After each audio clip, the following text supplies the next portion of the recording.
यहाँ पे अपने पत्रकार मित्रों को, मीडिया के मित्रों को धन्यवाद करता हूँ कि वो यहाँ पर आए।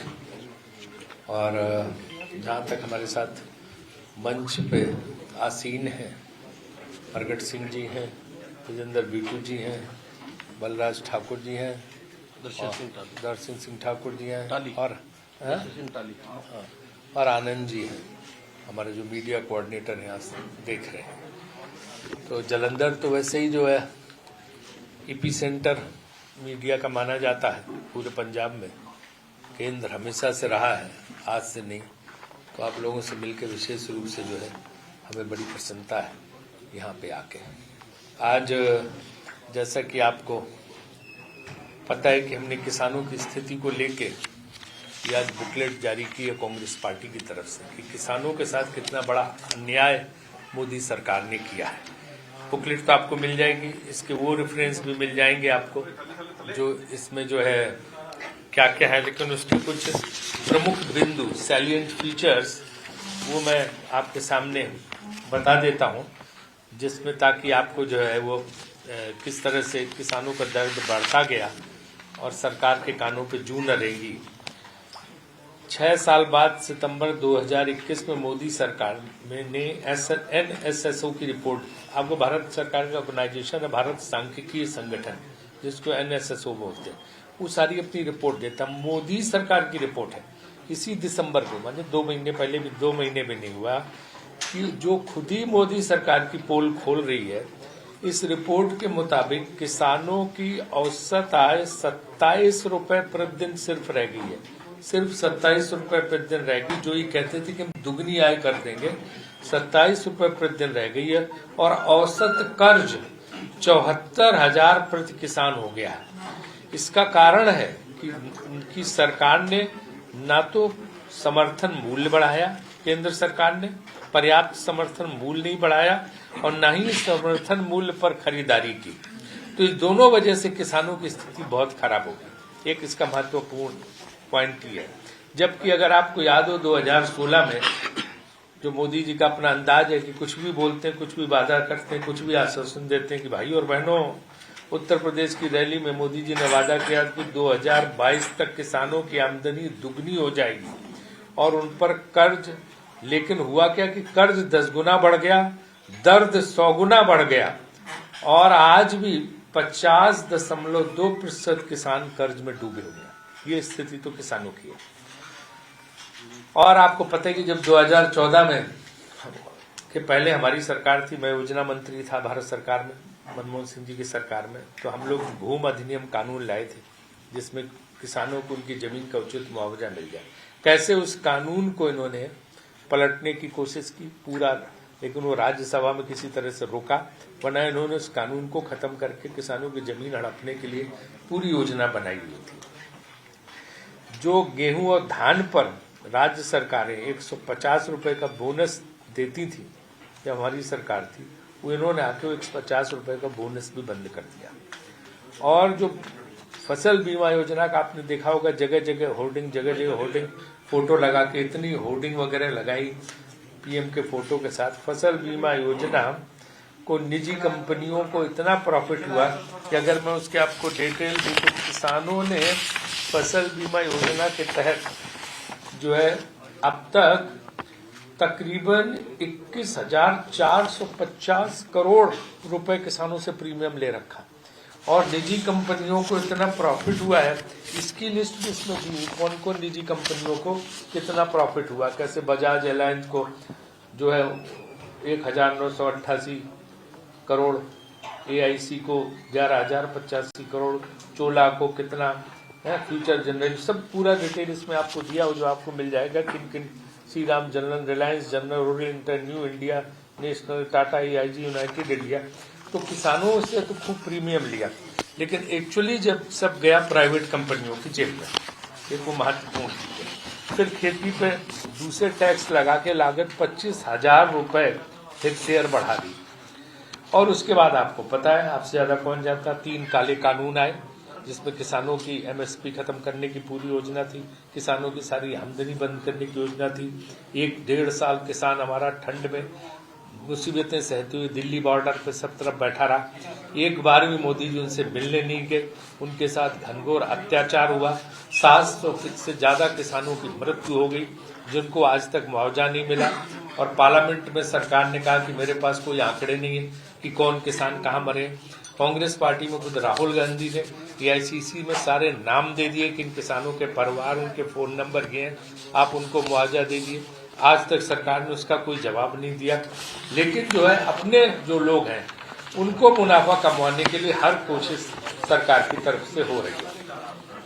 आज हालात ये हो गए हैं कि पंजाब में तो विशेष रूप से, क्योंकि तो कहते हैं कि ना कि अन्न का कटोरा है पंजाब, यहाँ पूरे देश को खिलाता पंजाब और हरियाणा। तो स्थिति यह है कि यहाँ युवा जो है खेती के लिए तैयारी नहीं है, वो नौकरियों के लिए ज्यादातर घूम रहा है। उसको नौकरी, क्योंकि उसको खेती में कोई लाभ नहीं नजर आ रहा, ये नौबत ला दी है।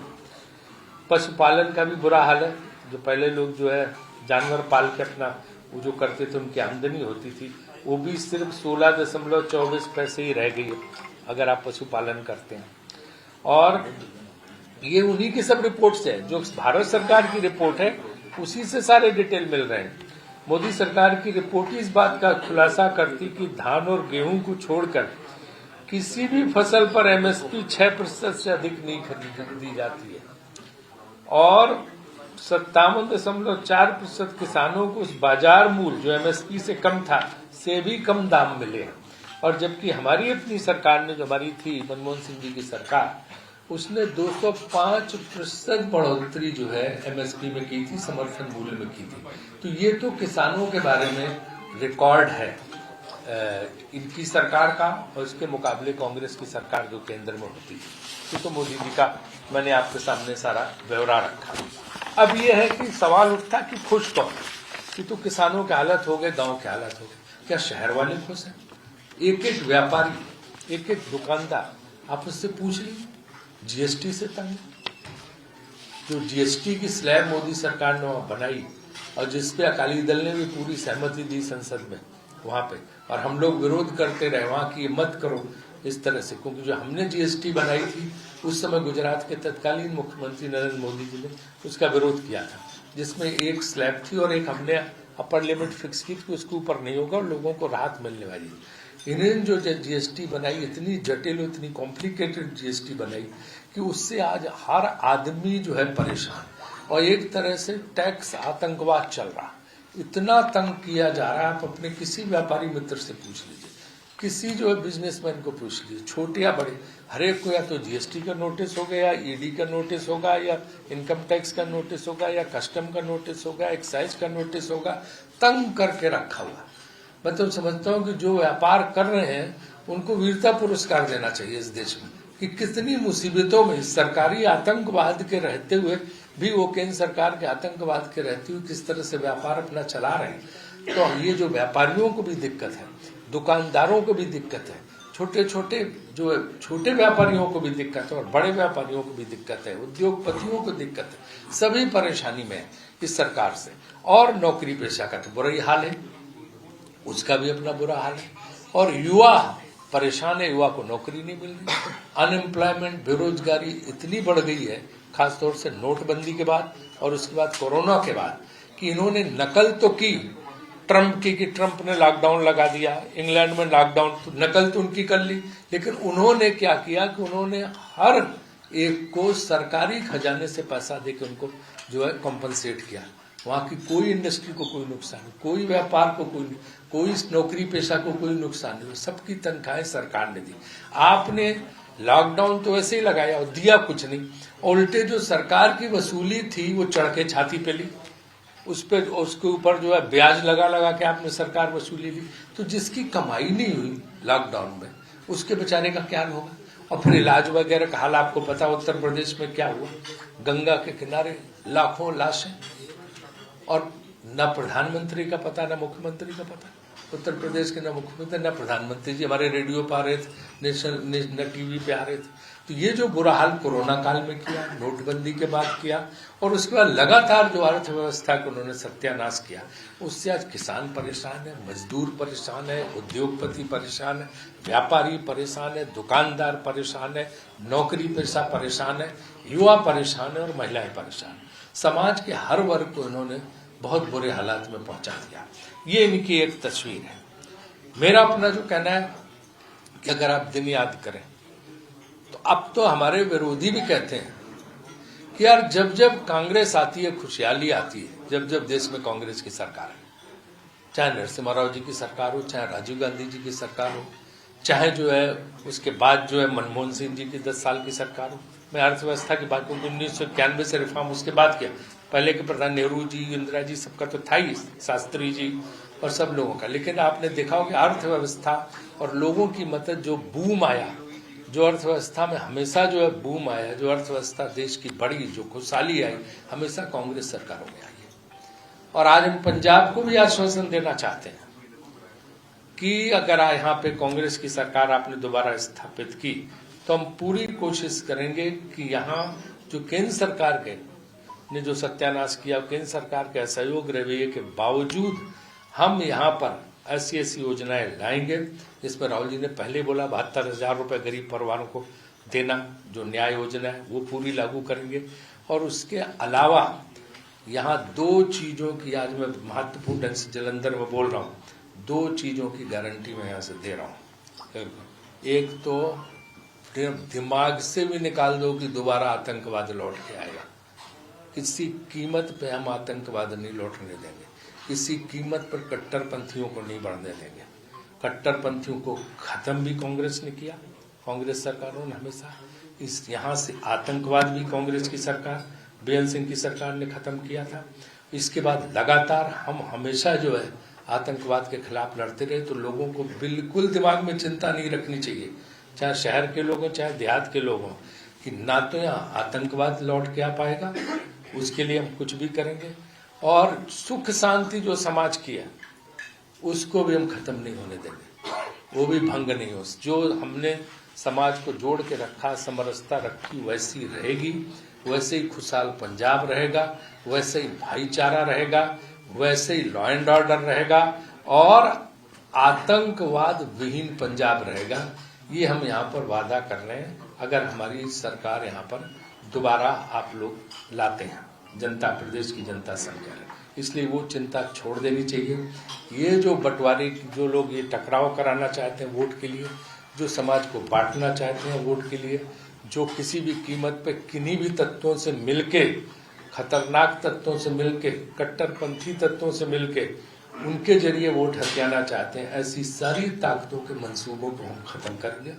और यहाँ पर कांग्रेस की सरकार सुख, शांत, चैन, भाईचारा इन सब के लिए जो है आएगी। और लोगों को आप देखेंगे कि किस तरह से तरक्की, किस तरह से शांति, क्योंकि जब शांति होगी, खुशहाली रहेगी, आतंकवाद दूर दूर तक नहीं होगा तो तरक्की करता है। क्योंकि पंजाब का आदमी पूरी दुनिया में तरक्की कर रहा, उसके जीन्स में है जो है बिजनेस बढ़ाना, खुददारी, अपनी दम पे, अपनी मेहनत पे, अपनी उस पे उसने पूरी दुनिया में नाम कमाया। तो उसकी जो एंटरप्रेन्योरशिप है, उसकी उद्यमिता है, उसकी जो योग्यता है, उसकी जो प्रतिभा है, उसको हम बढ़ाएंगे और वो खुद ही एक खुशहाल पंजाब को सामने रखेगा। इसलिए ये बातें मैं जानबूझ के आपके सामने रख रहा हूँ ताकि मुझे पता चला कि कुछ इस तरह का चल रहा है कि लोगों के मन में है कि कहीं पुराने दिन न लौट आए। कोई पुराने दिन नहीं लौटने वाले, इसकी गारंटी हम दे रहे हैं। रत्ती भर भी कट्टरपंथ को यहाँ कोई बढ़ावा नहीं, उनको कट्टरपंथ को एकदम बढ़ने ही नहीं देंगे, सर नहीं उठाने देंगे, कोई भाईचारा खत्म नहीं होने देंगे और कोई लॉ एंड ऑर्डर की समस्या आएगी ही नहीं। कानून व्यवस्था की एकदम सुख शांति की गारंटी देते हैं, ये आप यहाँ पे समझ लीजिए।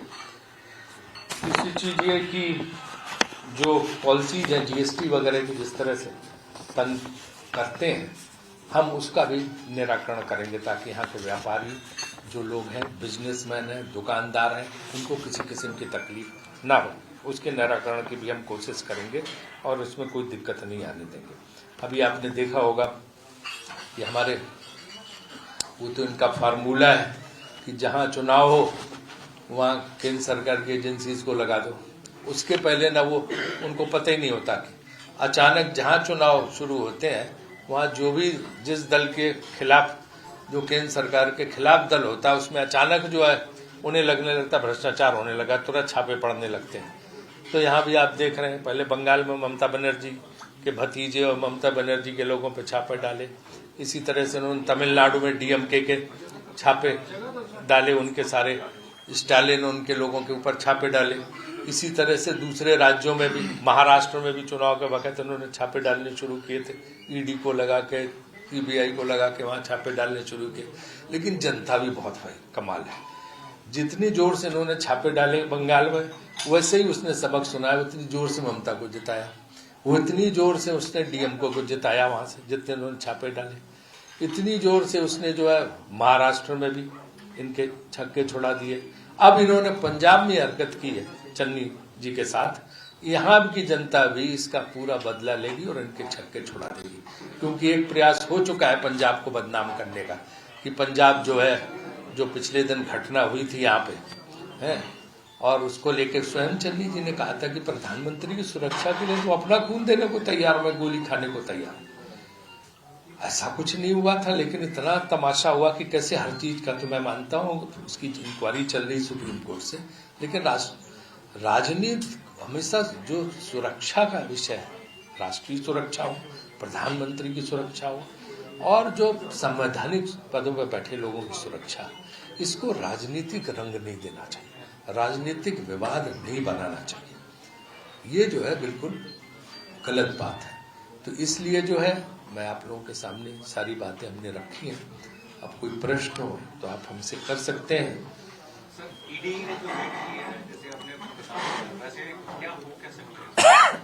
कुछ नहीं हो सकता, ये बदले की भावना से की कार्रवाई, तंग करने की कार्रवाई है, ताकि चुनाव है तो तंग करो, इसके अलावा कुछ है ही नहीं। बंगाल में क्या हुआ?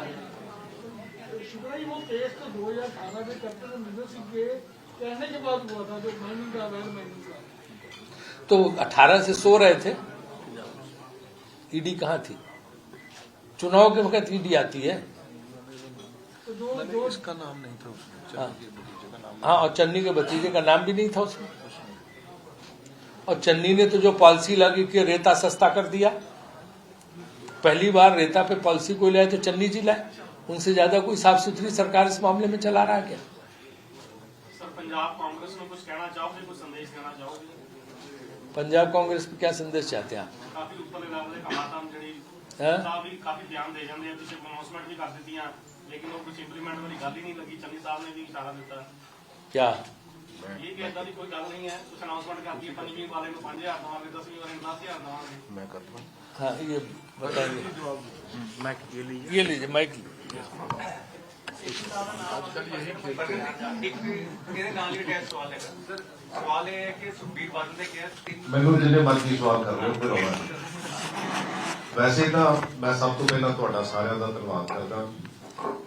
ਐਕਚੁਅਲੀ ਬੀਜੇਪੀ ਨੇ ਨਾ ਇੱਕ ਵਾਸ਼ਿੰਗ ਮਸ਼ੀਨ ਰੱਖੀ ਹੈ, ਜਿੱਥੇ ਜਿੱਥੇ ਚੁਣਾਵ ਹੁੰਦੇ ਆ ਉੱਥੇ ਉੱਥੇ ਲੈ ਜਾਂਦੇ ਆ, ਤੇ ਉਹਦੇ ਵਿੱਚ ਪਹਿਲਾਂ ਵੈਸਟ ਬੰਗਾਲ 'ਚ ਲੈ ਕੇ ਗਏ, ਜਦੋਂ ਯੂਪੀ 'ਚ ਹੁੰਦੀਆਂ ਯੂਪੀ 'ਚ ਲੈ ਜਾਂਦੇ ਆ, ਹੁਣ ਉਹ ਪੰਜਾਬ 'ਚ ਇੱਕ ਵਾਸ਼ਿੰਗ ਮਸ਼ੀਨ ਲੈ ਕੇ ਆਏ ਆ। ਔਰ ਉਹਦੇ ਵਿੱਚ ਕਿਉਂਕਿ ਵਾਸ਼ਿੰਗ ਮਸ਼ੀਨ ਵੱਡੀ ਆ, ਆਪ ਵਾਲਿਆਂ ਕੋਲ ਥੋੜੀ ਜਿਹੀ ਛੋਟੀ ਆ। ਵੈਸੇ ਤਾਂ ਜਿਹੜਾ ਇੱਕਾ ਦੁੱਕਾ ਹੁੰਦਾ ਉਹ ਜਿਹੜਾ ਆਪ ਵਾਲੇ ਲੈ ਜਾਂਦੇ ਆ, ਜਦੋਂ ਧੋ ਕੇ ਲੈ ਜਾਂਦੇ ਆ ਫਿਰ ਇਹਨਾਂ ਵੱਲੋਂ ਉਹ ਬੜਾ ਦੁੱਧ ਧੋਤਾ ਹੋ ਜਾਂਦਾ। ਤੇ ਬੀਜੇਪੀ ਕੋਲ ਵੱਡੀ ਮਸ਼ੀਨ ਆ, ਕਿਉਂਕਿ ਸੈਂਟਰ ਦੀ ਮਸ਼ੀਨਰੀ ਸਾਰੀ ਆ, ਤੇ ਉਹ ਫਿਰ ਹਰ ਬੰਦੇ ਦੀ ਬਾਂਹ ਮਰੋੜਨੀ ਚਾਹੁੰਦੇ ਆ ਕਿ ਹਾਂ ਵੀ ਅਸੀਂ ਜਿਹੜਾ ਉਹ ਜਿੱਥੇ ਜਿੱਥੇ ਵੀ ਇਲੈਕਸ਼ਨ ਦੇ ਵਿੱਚ ਇਹਨੂੰ ਯੂਜ਼ ਕਰਨਾ ਉਹ ਯੂਜ਼ ਕਰਦੇ ਆ। ਔਰ ਹਮੇਸ਼ਾ ਮੈਂ ਇੱਕੋ ਗੱਲ ਕਹਿਣਾ ਹੁੰਦਾ ਕਿ ਕੈਪਟਨ ਅਮਰਿੰਦਰ ਸਿੰਘ ਸਾਡੇ ਚੀਫ ਮਿਨਿਸਟਰ ਸੀਗੇ, ਇਹਦੇ 'ਚ ਕੋਈ ਦੋ ਰਾਮਾ ਨਹੀਂ, ਪਰ design by BJP, executed by Captain Amarinder Singh and supported by Sukhbir Singh Badal and Arvind Kejriwal. Sir, ਇਹ ਸੋਨੀਆ ਗਾਂਧੀ ਨੂੰ ਪਹਿਲਾਂ ਨਹੀਂ ਸੀ ਪਤਾ ਜੀ ਜਦੋਂ ਚੀਫ ਮਿਨਿਸਟਰ ਲਾਇਆ ਸੀ ਉਹਨਾਂ ਨੂੰ? ਕਈ ਚੀਜ਼ਾਂ ਨਾ ਹੌਲੀ ਹੌਲੀ ਪਤਾ ਲੱਗਦੀਆਂ ਹੁੰਦੀਆਂ। ਆਪਾਂ ਨਾ ਕਈ ਵਾਰੀ ਓਵਰ ਰਿਐਕਟ ਕਰਦੇ ਆ ਕਿ ਹਾਂ ਬਈ ਸ਼ਾਇਦ, ਕਿਉਂਕਿ ਨਹੀਂ ਹੌਲੀ ਹੌਲੀ ਪਤਾ ਲੱਗਦਾ, ਕਿਉਂਕਿ ਬੰਦਿਆਂ ਦੇ ਕਿਰਦਾਰ ਦਾ ਜਦੋਂ ਹੌਲੀ ਹੌਲੀ ਪਤਾ ਲੱਗਦਾ ਤਾਂ ਫਿਰ ਜਾ ਕੇ ਇਹ ਚੀਜ਼ਾਂ ਸਾਹਮਣੇ ਆਉਂਦੀਆਂ। ਔਰ ਪੰਜਾਬ ਦੀ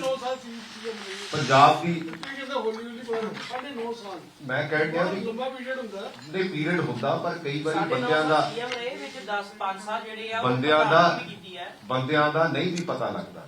ਇਹਦੇ 'ਚ ਕੋਈ ਦੋ ਰਾਮਾ ਨਹੀਂ ਹੈ, ਕਿਉਂਕਿ ਜਿਹੜੇ ਬਹੁਤ ਸਿਆਣੇ ਹੋ ਜਾਂਦੇ ਆ ਨਾ ਫਿਰ ਉਹ ਬਹੁਤ ਕਈ ਵਾਰੀ ਖਤਰਨਾਕ ਹੋ ਜਾਂਦੇ ਆ। ਸ਼ਰਗਾ ਜੀ ਤੁਸੀਂ ਐਜੂਕੇਸ਼ਨ ਮਿਨਿਸਟਰ ਵੀ ਰਹੇ ਹੋ, ਕੀ ਕਾਰਨ ਹੈ ਕਿ ਟੀਚਰਾਂ ਆਪਾਂ ਪਹਿਲਾਂ ਉਹ ਗੱਲ ਕਰ ਲਈਏ ਜਿਹੜੀ ਪੰਜਾਬ ਵਾਲੀ ਸੁਖਬੀਰ ਬਾਦਲ ਨੇ ਕੀ ਕਿਹਾ? ਸੁਖਬੀਰ ਬਾਦਲ ਨੇ ਅੱਜ ਤੁਲਨਾ ਕੀਤੀ ਹੈ ਸਰ, ਆਪਣੇ 3 ਜਿਹੜੇ ਬੈਨਰ ਲੱਗੇ, ਬੈਨਰ ਤੇ 3 ਫੋਟੋ ਲੱਗੀਆਂ ਨੇ, ਆਪਣੇ ਜਾਖੜ ਸਾਹਿਬ ਦੀ ਫੋਟੋ ਲੱਗੀ ਹੈ, ਨਵਜੋਤ ਸਿੰਘ ਸਿੱਧੂ ਦੀ ਫੋਟੋ ਲੱਗੀ ਹੈ, ਚੰਨੀ ਦੀ। ਉਹਨਾਂ ਨੇ 3 ਬੰਦਰ ਨਾਲ ਤੁਲਨਾ ਕੀਤੀ ਹੈ ਸਰ, ਉਹਨਾਂ ਨੇ ਕਿ 3 ਬੰਦਰ ਲੈ ਕੇ ਆਏ ਨਾ ਸੁਣਦੇ ਨਾ। ਚਲੋ ਮੈਂ ਸੁਖਬੀਰ ਬਾਦਲ ਦੀ ਇਸ ਗੱਲ ਤੇ ਤਾਂ ਕੋਈ ਟਿੱਪਣੀ ਕਰਨੀ ਨਹੀਂ ਚਾਹੁੰਦਾ, ਕਿਉਂਕਿ ਇਹੋ ਜਿਹੀ ਪੋਲਿਟਿਕਸ ਤਾਂ ਮੈਂ ਕਰਦਾ ਨਹੀਂ ਹੈ। ਲੇਕਿਨ ਇੱਕ ਗੱਲ ਮੈਨੂੰ ਤੁਸੀਂ ਵੀ ਦੱਸ ਦਿਓ ਕਿ ਕਿਸੇ ਪਾਰਟੀ ਦੇ ਵਿੱਚ ਸਿਵਾਏ ਕਾਂਗਰਸ ਤੋਂ ਇੰਟਰਨਲ ਡੈਮੋਕ੍ਰੇਸੀ ਹੈ? ਕਿਸੇ ਦੀ ਜ਼ਰੂਰਤ ਹੈ? ਮੈਂ ਉਹੀ ਗੱਲ ਕਰਨ ਲੱਗਿਆ, ਕਿਸੇ ਦੀ ਜ਼ਰੂਰਤ ਹੈ ਕਿ ਉਹ ਅਮਿਤ ਸ਼ਾਹ ਜੀ ਔਰ ਮੋਦੀ ਜੀ ਦੇ ਅਗੇਂਸਟ ਕੋਈ ਬੋਲ ਸਕੇ ਉਹਨਾਂ ਦੀ ਪਾਰਟੀ ਦੇ ਵਿੱਚੋਂ? ਕਿਸੇ ਦੀ ਜ਼ਰੂਰਤ ਹੈ ਕਿ ਕੇਜਰੀਵਾਲ ਦੇ ਅਗੇਂਸਟ ਬੋਲ ਸਕੇ? ਕਿਸੇ ਦੀ ਜ਼ਰੂਰਤ ਹੈ ਕਿ ਅਰਵਿੰਦ ਕੇਜਰੀਵਾਲ ਦੇ ਕੋਈ ਅਗੇਂਸਟ ਬੋਲ ਸਕੇ? ਇੱਕ ਮੈਂ ਤੁਹਾਨੂੰ ਦੱਸਾਂ, ਇੱਕ ਸ਼ੁਭ ਸਗਨ ਹੈ ਹਿੰਦੁਸਤਾਨ ਦੀ ਇੰਟਰਨਲ ਡੈਮੋਕ੍ਰੇਸੀ ਨੂੰ ਸਟਰੋਂਗ ਕਰਨ ਲਈ। ਅਸੀਂ ਕੀ ਖੱਟਿਆ? ਅਸੀਂ ਮੋਦੀ ਜੀ ਨੂੰ ਲਾਰਜਰ ਦੈਨ ਲਾਈਫ ਪ੍ਰੋਜੈਕਟ ਕਰ ਦਿੱਤਾ। ਅੱਜ ਕੰਟਰੀ ਕਿੱਥੇ ਖੜਾ? ਅੱਜ ਕੰਟਰੀ ਮੈਨੂੰ ਦੱਸ ਦਿਓ, ਤੁਸੀਂ ਦੱਸ ਦਿਓ ਨਾ ਕਿੱਥੇ ਖੜਾ? ਫਾਈਨੈਂਸ਼ੀਅਲੀ ਕਿੱਥੇ ਖੜਾ? ਸੋਸ਼ਲੀ ਕਿੱਥੇ ਖੜਾ? ਧਾਰਮਿਕ ਤੌਰ ਤੇ ਕਿੱਥੇ ਖੜਾ? ਸੋ ਇਸ ਕਰਕੇ ਅਸੀਂ ਇਹ ਜਿਹੜੀ ਡੈਮੋਕ੍ਰੇਸੀ, ਜਿਹੜੀ ਸਿੰਗਲ ਮੈਨ ਡੈਮੋਕ੍ਰੇਸੀ ਹੈ ਨਾ, ਉਹਦੇ ਤੇ ਵਿਸ਼ਵਾਸ ਨਹੀਂ ਰੱਖਦੇ ਅਸੀਂ ਤਾਂ। ਜਿਹੜਾ ਕਿਉਂਕਿ ਇਹ ਗੁਰੂ ਨਾਨਕ ਦੀ ਧਰਤੀ ਆ, ਮੈਂ ਕਹਿੰਦਾ ਇਹ ਬਹੁਤ ਚੰਗੀ ਗੱਲ ਹੈ ਕਿ ਅਸੀਂ ਸਾਰੇ ਧਰਮਾਂ ਦਾ, ਸਾਰੀਆਂ ਜਾਤਾਂ ਦਾ ਸਤਿਕਾਰ ਕਰਦੇ ਆ, ਤਾਂ ਕਿ ਇਸ ਡੈਮੋਕ੍ਰੇਸੀ ਨੂੰ ਇੱਕ ਚੰਗੀ ਤਰ੍ਹਾਂ ਅੱਗੇ ਤੋਰਿਆ ਜਾਵੇ। ਉਹਨਾਂ ਨੇ ਲੜਾਈ ਦੇ ਸੰਦਰਭ ਤੇ ਕਿਹਾ ਕਿ ਤਿੰਨਾਂ ਨੂੰ ਖੜਾ ਕੀਤਾ, ਬਟ ਆਪਸ ਵਿੱਚ ਟੰਗਾ ਖਿੱਚਦੇ ਨੇ ਇੱਕ ਦੂਜੇ ਦੀਆਂ। ਕੋਈ ਟੰਗਾ ਨਹੀਂ ਖਿੱਚਦਾ, ਹਰ ਬੰਦੇ ਦਾ ਇੱਕ ਆਪਣਾ स्टाइल है। एक पार्टी मुझे बताई है कि जिसमें सिर्फ एक पोस्टर लगाओ एक आदमी का। आप मुझे एक पार्टी बता दीजिए। नहीं, अलग अलग पद दिए जाते हैं। एक प्रदेश अध्यक्ष, एक कैंपेन कमेटी चेयरमैन, एक हमारा मुख्यमंत्री है। हर पार्टी, मोदी जी के भी लगते हैं, अमित शाह जी के भी लगते हैं, उनके भी लगते हैं, आम आदमी पार्टी में भी ऐसे लगे हुए हैं। तो हर पार्टी में वो पोस्टर को लेके, लेकिन मुझे नहीं लगता, सुखबीर जी हमारे भी मित्र हैं और हरिसिमरत जी भी हैं, किसी को बंदर राजनीति में नहीं बुलाना चाहिए, खासतौर से मुख्यमंत्री को बंदर कहना। हम लोग भी उस भाषा पर उतर सकते हैं। मैं नहीं समझता हूँ इसी गुरु नानक की धरती पे इस तरह की गरिमा को जो है ये करना चाहिए कि बंदर किसी को बोले। मुझे लगता है इस तरह का, इस तरह का, one second let me finish, है ना, इस तरह किसी को बंदर बुलाना चाहिए, ये उचित नहीं है। मुझे लगता है इन शब्दों को उनको वापस लेना चाहिए, है ना। जी, अभी आपने दावा किया है कि लॉ एंड ऑर्डर मेंटेन किया जाएगा, लेकिन पिछले 5 साल के दौरान गैंगस्टरों को खत्म नहीं किया गया। इवन आपकी कुछ पार्टी के नेता भी उनके शिकार हुए। इस पे आपका देखिए, मैं क्या कह रहा हूँ कि ना कि पिछले 5 साल में आप देख लीजिए कांग्रेस के राज में, चाहे बेअंत सिंह जी से लगा के आज तक देख लो, हमेशा आतंकवाद से लड़ाई की नहीं लड़ाई। एकदम कई बार ऐसा होता है कि कुछ गैंगस्टर रह जाते हैं, लेकिन लगातार अगर सरकार की नीयत सही तो उनको खत्म करने का प्रयास होता रहता है। आप देखिए उस जमाने की सोचिए, मैं उन दोनों पत्रकार होता था और कवर करने आता था 80s में पंजाब का आतंकवाद। जमीन आसमान का फर्क है। आप तो बहुत छोटे रहे होंगे, मैंने तो वो आतंकवाद का दौर कवर किया है कि पत्रकारों को चलने में डर लगता था तो कवर करने। तो आज जमीन आसमान का फर्क कांग्रेस सरकारों ने किया, तो आतंकवाद में हम उसी तरह से एक हल्के कायम रहेंगे। और रही बात वो बता रहे पीसीसी को, कोई झगड़े नहीं, कोई हमारे विवाद नहीं है। बयान वगैरह जो हमारे यहाँ एक वो होता है कि बयान वगैरह सब दलों में सब देते हैं, तो इस तरह कोई विवाद, झगड़ा, टकराव हमारे यहाँ बिल्कुल नहीं है, ये आप जान लीजिए। वन बाई वन एक वो तो उसका सवाल तुमने चुरा लिया, पीछे वाला पूछ रहा था। अच्छा साथी, हाँ तो भाई ऐसा है, मैं तो इतना ही जानता हूँ, बाकी सब तो सवाल आप ऐसे हैं जो पार्टी हाईकमान इनको उत्तर देती है। हम इतने कह सकते हैं कि आज पंजाब में चुनाव है और पंजाब चुनाव हमारा मुख्यमंत्री कौन है? पंजाब चुनाव आज का हमारा मुख्यमंत्री चन्नी है। बस इसके आगे इस प्रश्न का उत्तर हम नहीं देंगे। ਪ੍ਰਗਟ ਜੀ ਨੇ ਇੱਕ ਸਵਾਲ ਕੀਤਾ ਦੱਸਿਆ ਸੀਗਾ ਕਿ ਮੋਦੀ ਸਾਹਿਬ ਕੰਟਰੀ ਨੂੰ ਕਿੱਧਰ ਲੈ ਗਏ ਆ, ਲੇਕਿਨ ਸਟੇਟ ਤੇ ਤਾਂ ਕਾਂਗਰਸ ਦੇ ਹੱਥ ਸੀ। हैं? ਪੰਜਾਬ ਸਟੇਟ ਤੇ ਕਾਂਗਰਸ ਦੇ ਹੱਥ ਸੀ ਨਾ। पंजाब स्टेट कांग्रेस के नहीं पंजाब कांग्रेस के हाथ में कंट्री किस तरफ चला गया ये कह रहे हाँ नहीं, एक चीज मैं बताऊं, देखो मैं आपको बताऊं, राज्य सरकारों के हाथ में जब केंद्र सरकार जो है एक ऐसी पॉलिसी बना लेती, नीतियां बना लेती हैं जो एकदम राज्यों के विरुद्ध हो और जो है वो जनता के विरुद्ध हो, गरीबों के विरुद्ध हो, किसानों के विरुद्ध हो, तो राज्य सरकारों के हाथ में बहुत नहीं रह जाता। मैं तो देश का योजना मंत्री रहा हूं, ज्यादातर स्कीम तो केंद्र सरकार के हाथ में है। तो पंजाब सरकार अपनी पूरी कोशिश की, लेकिन कुछ चीजें तो केंद्र सरकार करेगी ना। कृषि सवाल है कि रेत माफिया का बहुत बड़ा स्कैंडल है पंजाब ਦੇ ਵਿੱਚ। ਕੇਂਦਰੀ ਮੰਤਰੀ ਆਪਣਾ ਜੋ ਕੈਬਨਿਟ ਮਿਨਿਸਟਰ ਹੈਗੇ ਰਾਣਾ ਗੁਰਜੀਤ ਸਿੰਘ, ਉਹਨਾਂ ਦੇ ਉੱਪਰ ਵੀ ਰੋਕ ਲੱਗਿਆ ਸੀ, ਬਰਖਾਸਤ ਕਰਤਾ ਸੀ ਉਹਨਾਂ ਨੂੰ ਬਾਅਦ ਚੋਂ ਫਿਰ ਕੈਬਨਿਟ ਮਿਨਿਸਟਰ ਬਣਾਇਆ ਗਿਆ ਵਿਦਆਊਟ ਕਲੀਨ ਚਿੱਟ ਦਿੱਤੇ ਹੋਏ। ਹੁਣ ਉਹਨਾਂ ਦੁਆਰਾ ਟਿਕਟ ਦਿੱਤੀ, ਹੁਣ ਉਹਨਾਂ ਦੇ 4 ਵਿਧਾਇਕ ਮੌਜੂਦਾ ਵਿਰੋਧ ਕਰਦੇ ਪਏ ਆ। ਹੁਣ ਤੁਸੀਂ ਦੱਸੋ ਇਹਦੇ ਵਿੱਚ ਕੀ ਕਹਿਣਾ ਹੈ? क्या आप लोकल ਦੇਖੋ ਇਹਦੇ ਵਿੱਚ ਇਹਨੂੰ ਸੌਰਟ ਆਊਟ ਕਰ ਲਾਂਗੇ, ਕਿਉਂਕਿ Clean sheet ਸਮਝਦਾ ਕਿ ਇਹਦੀ ਜਿਹੜੇ ਕਿਸੇ ਸਾਡੇ ਐਮਐਲਏ ਦੇ ਵਿੱਚ ਕੀ ਹੈਗੀ ਆ, ਅਸੀਂ ਇਹਨੂੰ ਸੌਰਟ ਆਊਟ ਕਰਨਾ ਚਾਹੁੰਦੇ ਹਾਂ। ਉਹਨਾਂ ਨੇ ਵੀ ਚੈਲੰਜ ਕੀਤਾ, ਉਹਨਾਂ ਨੇ ਕਹਿੰਦਾ चिट मिली है उनको, मिली है। ਕੋਈ ਗੱਲ ਨਹੀਂ, ਕੋਈ ਅਸੀਂ ਇਹਨੂੰ ਸੌਰਟ ਆਊਟ ਕਰ ਲਾਂਗੇ। 2-4 ਦਿਨ ਦੀ ਗੱਲ ਹੈ। ਕਈ ਵਾਰੀ ਕੀ ਹੁੰਦਾ आप बताइए ना क्या उसमें हुआ? क्लीन चिट हो चुकी बता रहे हैं। जी जी उनको मिनिस्टर तभी लिया ਹੁੰਦਾ ਇੱਕ ਸੌਰਾ ਨਹੀਂ ਹੋ ਰਿਹਾ, ਉਹ बीजेपी जा रहे हैं। उनको मिनिस्टर तभी लिया गया था जब क्लीन चिट होगी, क्योंकि विधानसभा में रिपोर्ट पेश हुई है जो कमीशन की रिपोर्ट राणा गुरजीत वो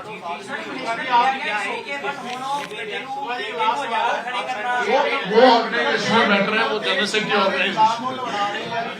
ਅਸੀਂ ਇਹਨੂੰ ਸੌਰਟ ਆਊਟ ਕਰ ਲਾਂਗੇ। ਕੋਈ ਬਹੁਤੀ ਵੱਡੀ ਪ੍ਰੋਬਲਮ ਨਹੀਂ ਹੈ। नहीं सॉर्ट आउट क्या, सॉर्टेड आउट है। चन्नी साहब के रिलेटेड की रेट में करोड़ों रुपए मिले हैं, उस बारे में आप क्या कहना चाहते हैं? वो तो बोल दिया ना मैंने पहले, उसके पहले एक तो चन्नी साहब उसमें कहीं नहीं है, पहले की रिपोर्ट में उसका कहीं नाम, ये बदले की भावना से कार्रवाई की जा रही है तंग करने के लिए, पहले मैंने बोल दिया। एक सर और था, और ये कुछ भी अपना बोलते रहते, ईडीए मिला वो मिला, बाद में कुछ इनका नहीं निकलता, कोर्ट में केस इनके सब फेल होते हैं। ये सिर्फ मतलब भर के बुक रिलीज हुई है बरगाड़ी कांड और जो बेअदबी के और इश्यूज थे उनको लेकर, रिटायर्ड जस्टिस रणजीत सिंह आज चंडीगढ़ में बुक रिलीज हुई है।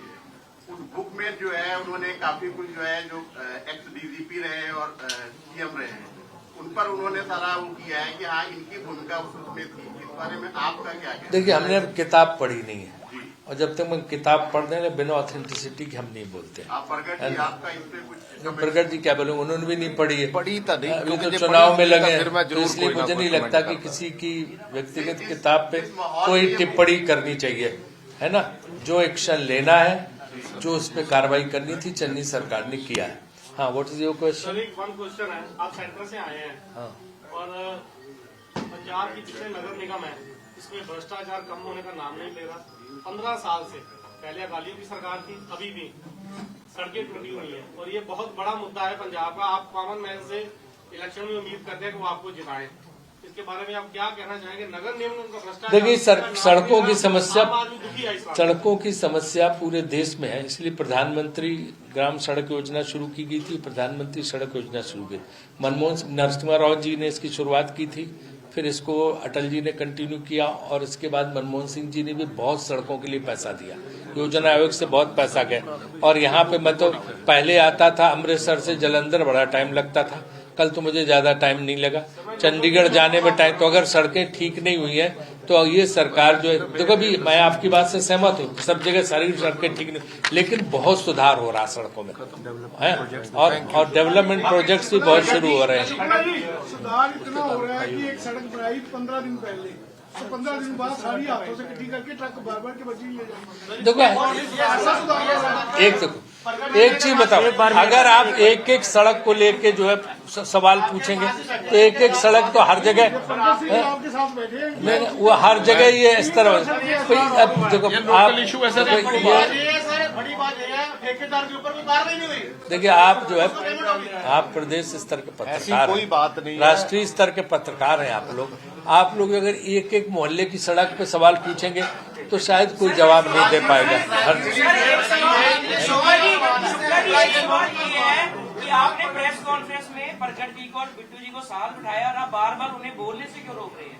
नहीं बोलने नहीं तो बोल रहे नहीं है यार, मैंने बोल लिया। बिट्टू जी तो बोल रहे हैं। एक सुधार सर और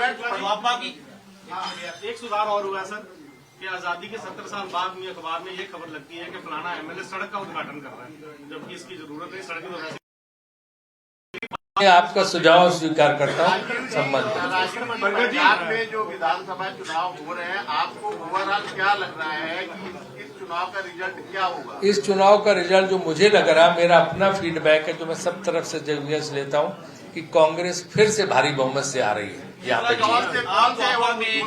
एक मिनट यार, कौन से वो मुद्दे होंगे जिसको आप देख रहे हो कि कांग्रेस जिनके दम पे इलेक्शन जीतेगी? देखिए, किसानों का सबसे बड़ा मुद्दा है और जो व्यापारी, आम आदमी, युवा, महिलाएं सब तंग है। सब जो है इस केंद्र सरकार से भी तंग है, नोटबंदी, जीएसटी, सारी चीजों से इतनी तंग है कि जो भी है उनको राहत तो कांग्रेस सरकार दे सकती है। इसलिए कांग्रेस को वोट देंगे और हमने गारंटी और भी दी है कि आतंकवाद लौटने नहीं देंगे, भाईचारा खत्म नहीं होने देंगे। भाई ऐसा तय कर लो कि एक आदमी एक सवाल, एक आदमी एक अभी देखो प्रगट जी हमारे साथ बैठे, प्रगट जी हमारे साथ बैठे। अब इनकी कॉन्स्टिट्यूंसी के सवाल पूछोगे तो हमें बड़ी प्रॉब्लम आ जाएगी। इनको नाम दो, इनको नाम दो। कोई रौला नहीं। रोड की सड़क बनी, 3 दिन चली भाई अच्छा, एक बात है, प्रगट जी तो आपके भाई है, ये तो यहीं पे है, ये तो इनके भाई, इनको घर तो कभी जाके प्रेस कॉन्फ्रेंस कर लेना। मेरी कॉन्स्टिट्यूंसी की बात है, ठेकेदार ने गलत सड़क बनाई, उससे एग्रीमेंट करवाया गया कि आप दोबारा इस सड़क को बनाओगे क्योंकि खंड में बना दी। बात सिर्फ एक नहीं है, गल सिर्फ एक नहीं है। देखो, किसी भी ठेकेदार ने जो गलती की है ਉਹਦੇ ਤੇ पेनल्टी भी लगूगी, वो सड़क भी दोबारा बनाऊगा। देखो अल्टीमेटली की है, ਆਪਾਂ की एक छोटी जी एक सड़क की गल है, मैं नहीं कहता ਆਪਾਂ इशू नैशनल लैवल ਤੇ गल रखिए। जे साडे को शुक्ला जी आए हैं, इन्हों को कोई नैशनल लैवल की यार आप एक सड़क के मुद्दे को लेकर हाँ, लास्ट क्वेश्चन।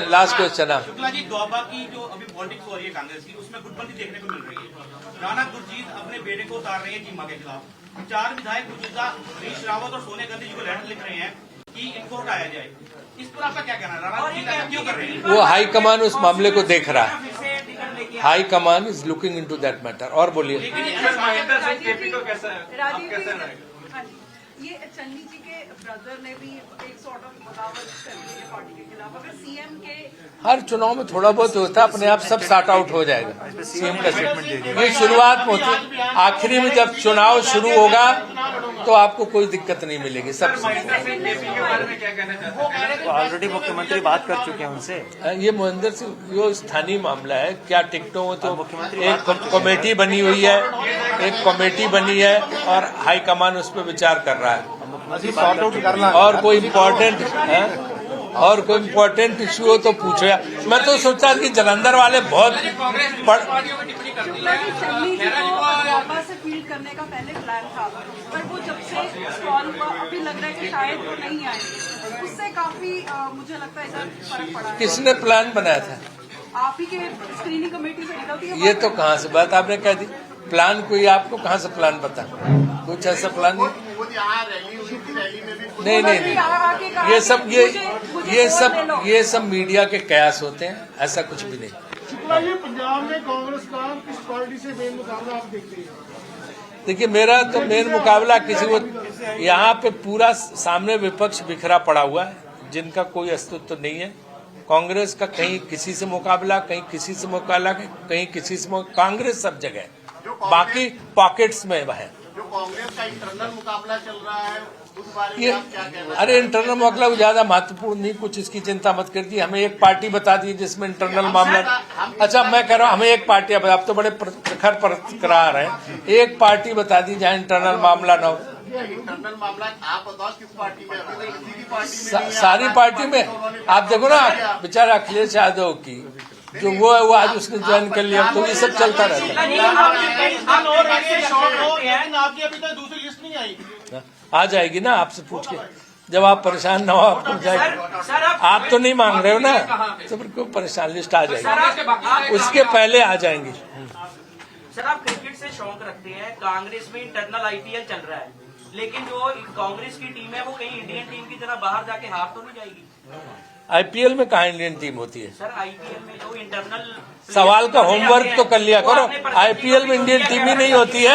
अरे यार क्रिकेट का पता आईपीएल आप सबों से आग्रह है, आप सबों से आग्रह कि कृपया हमारे साथ थोड़ा बहुत आप भोजन करिए, थोड़ा बहुत हम लोग साथ ज्वाइन करें खाने पे, भोजन करिए। और ये मैं डिस्ट्रीब्यूट करवा देता हूँ आप लोगों के बीच में। एक फोटो करा दो सर, एक फोटो करा दो सर,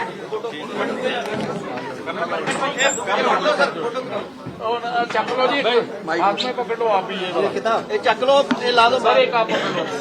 अब एक हमारा